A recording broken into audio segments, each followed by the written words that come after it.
Hello दोस्तों, learning by doing पे मैं प्रियंका आपका स्वागत करती हूं।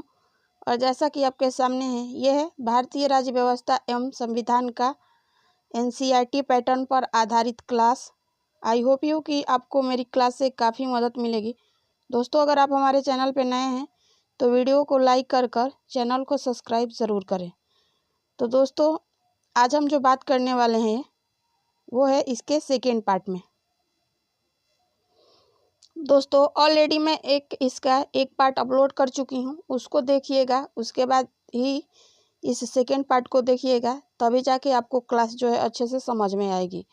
तो आज इसमें हम जो बात करने वाले हैं वो है 1858 का अधिनियम। इस दौरान क्या क्या चीज़ें परिवर्तन हुई उनके बारे में हम जानते हैं। तो दोस्तों, 1858 का अधिनियम के अंतर्गत भारत के शासन को कंपनी के हाथों से सम्राट को हस्तांतरित कर दिया गया और भारत का शासक इंग्लैंड के सम्राट के नाम से किया जाने लगा। भारत का जो शासन था वो इंग्लैंड के सम्राट के नाम से किया जाने लगा। आगे हम बात करें दोस्तों, तो 1858 अधिनियम में गवर्नर जनरल का जो पद था उसको बदलकर भारत का वायसराय कर दिया गया। और थोड़े से आगे चले दोस्तों, तो इस अधिनियम में 1784 के पिट्स इंडिया एक्ट द्वारा द्वैध शासन प्रणाली समाप्त कर दी गई और इस अधिनियम ने नियंत्रण बोर्ड और निर्देशक कोर्ट समाप्त कर दिया गया। और 1858 अधिनियम में एक नए पद भारत के राज्य सचिव का सृजन किया गया। सृजन मतलब होता है जोड़ दिया गया, ठीक है। अब आगे हम जो बात करने वाले हैं वो है दोस्तों आपका 1861 का भारत परिषद अधिनियम। देखते हैं इस दौरान क्या क्या चीज़ें जो है परिवर्तन किया गया।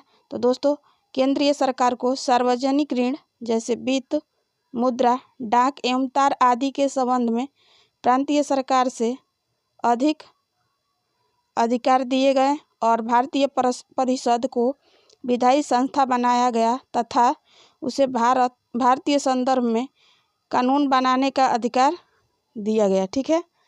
आगे बात करें हम इसमें,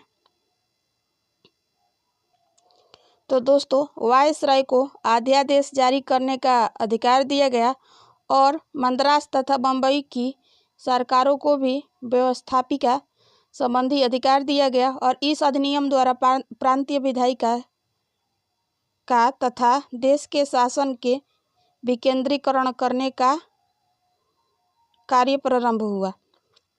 आगे जो हम बात करेंगे दोस्तों वो है 1865 का अधिनियम। इस दौरान क्या क्या हुआ, तो दोस्तों इस अधिनियम के द्वारा गवर्नर जनरल के विधायी अधिकार में वृद्धि की गई और इसे प्रेसिडेंसियों तथा प्रांतों की सीमाओं की उद्घोषणा द्वारा नियत करने तथा उसमें परिवर्तन करने का अधिकार दिया गया, ठीक है। आगे चले हम दोस्तों आपसे बात करें तो वो है 1869 का अधिनियम। इस अधिनियम में क्या क्या परिवर्तन हुए, तो दोस्तों इस अधिनियम के द्वारा गवर्नर जनरल को विदेश में रहने वाले भारतीयों के संबंध में कानून बनाने का अधिकार दिया गया। अब आगे हम जो बात करेंगे वो है 1876 का शाही उपाधि अधिनियम। इसमें क्या क्या हुआ, तो दोस्तों औपचारिक रूप से भारत सरकार का ब्रिटिश सरकार को अंतरण मान्य किया गया और 28 अप्रैल 1876 ईस्वी को एक घोषणा द्वारा महारानी विक्टोरिया को भारत की सामग्री घोषित किया गया।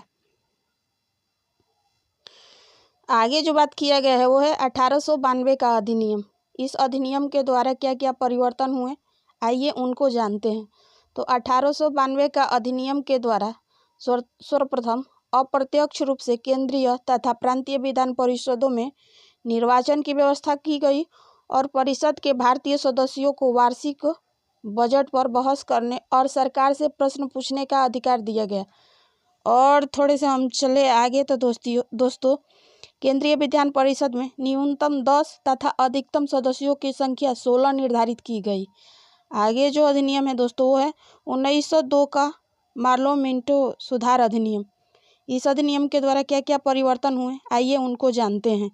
तो केंद्रीय विधानसभा में अतिरिक्त सदस्यों की संख्या 16 से बढ़ाकर 60 कर दी गई और पार्लियामेंट सुधार अधिनियम में 32 गैर सरकारी सदस्यों में से 27 सदस्य निर्वाचित होते थे और जिसमें से 15 सदस्यों को मनोनीत होते थे। ठीक है, आगे थोड़े सा हम बात करें दोस्तों, तो सांप्रदायिक प्रतिनिधित्व का प्रावधान इस अधिनियम की मुख्य विशेषता थी और इसी कारण लॉर्ड मिंटो को सांप्रदायिक प्रतिनिधित्व का पिता कहा गया। आगे बात करें हम दोस्तों, तो पार्लियामेंट सुधार अधिनियम के अंतर्गत पहली बार किसी भारतीय को वायसराय और गवर्नर की कार्य परिषद के साथ साथ एसोसिएशन बनाने का भी प्रावधान किया गया। आगे जो है दोस्तों वो है 1919 का भारत सरकार अधिनियम। चलिए देखते हैं इस अधिनियम के अंतर्गत क्या क्या चीज़ें परिवर्तन हुई। तो दोस्तों 1919 का भारत सरकार अधिनियम के अंतर्गत भारत में द्वैध शासन प्रणाली की स्थापना की गई और केंद्र में द्विसदनात्मक विधायिका की व्यवस्था की गई और इसके अंतर्गत प्रथम जो था राज्य परिषद और द्वितीय केंद्रीय विधानसभा स्थापित की गई। आगे बात करें हम आपसे, तो राज्य परिषद के सदस्यों की संख्या 60 तथा केंद्रीय विधानसभा के सदस्यों की संख्या 134 थी। ठीक है, थोड़ा से आगे हम चले दोस्तों, तो वो है कि सर्वप्रथम प्रत्यक्ष रूप से विधायिका के सदस्यों के चुनाव का प्रावधान किया गया जो कि प्रांतीय विधान परिषद के संदर्भ में था और 1919 का भारत सरकार अधिनियम के अंतर्गत 8 प्रांतों में विधान परिषद का गठन किया गया। पहला दोस्तों वो है बम्बई विधान परिषद में 111 सदस्य शामिल थे। दूसरा है मद्रास विधान परिषद में 127 सदस्य शामिल थे। तीसरा है आपके सामने वो है बंगाल विधान परिषद में 239 सदस्य शामिल थे। चौथा है संयुक्त प्रांत की विधान परिषद में 123 सदस्य शामिल थे। आपको बताना है कमेंट में कि संयुक्त प्रांत किसे कहा जाता है, मतलब कौन से प्रदेश को। ठीक है, अगला है पांचवा पंजाब की विधान परिषद में 93 सदस्य शामिल थे और 6 नंबर है वो है बिहार एवं उड़ीसा के विधान परिषद में 103 सदस्य शामिल थे और 7 नंबर है मध्य प्रांत एवं बरार के विधान परिषद में 70 सदस्य शामिल थे और 8वां जो है आपका वो है असम विधान परिषद में 53 सदस्य शामिल थे। ठीक है दोस्तों, और थोड़े से हम आगे चले आपसे बात करें तो 1919 का भारत सरकार अधिनियम को मॉन्टेग्यू चेम्सफोर्ड सुधार भी कहा जाता है।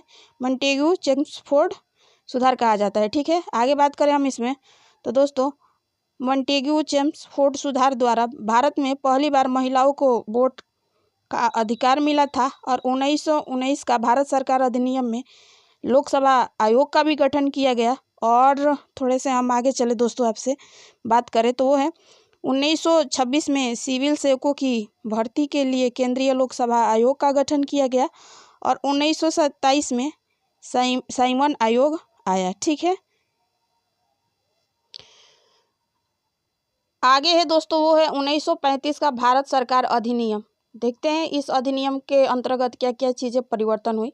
तो दोस्तों भारत में फेडरल बोले तो संघीय न्यायालय की स्थापना की गई जो कि दिल्ली में स्थित था और 1935 का भारत सरकार अधिनियम में 321 अनुच्छेद और 10 अनुसूचियाँ थी और इस अधिनियम द्वारा भारत में एक संघात्मक सरकार की स्थापना की गई। और थोड़े से आगे चले हम बात करें आपसे तो 1935 का भारत सरकार अधिनियम के द्वारा केंद्र और प्रांतों में शक्तियों का विभाजन किया गया और 1935 का भारत सरकार अधिनियम को भारत के मिनी संविधान का दर्जा दिया गया और इस अधिनियम के द्वारा प्रांतों में द्वैध शासन व्यवस्था का अंत कर दिया गया। इन्हें एक स्वतंत्र और स्वशासित संवैधानिक आधार प्रदान किया गया। और थोड़े से आगे चले हम आपसे बात करें तो वो है दोस्तों कि इस अधिनियम ने केंद्र में द्वैध शासन प्रणाली की शुभारंभ किया गया। और दोस्तों इस अधिनियम में न केवल संघीय लोक सेवा आयोग की स्थापना की बल्कि प्रांतीय सेवा आयोग और 2 या अधिक राज्यों के लिए संयुक्त सेवा आयोग की स्थापना की। इसमें जो थे 11 राज्यों में से 6 राज्यों में द्विसदनीय व्यवस्था प्रारंभ की गई। और थोड़े से आगे हम चले दोस्तों तो इस अधिनियम ने केंद्र और इकाइयों के बीच 3 सूचियाँ जो है तैयार की। पहला था संघीय सूची जिसमें 59 विषय थे, और दूसरा था राज्य सूची जिसमें 54 विषय थे, और तीसरा था समवर्ती सूची जिसमें 36 विषय के आधार पर शक्तियों का बंटवारा किया गया।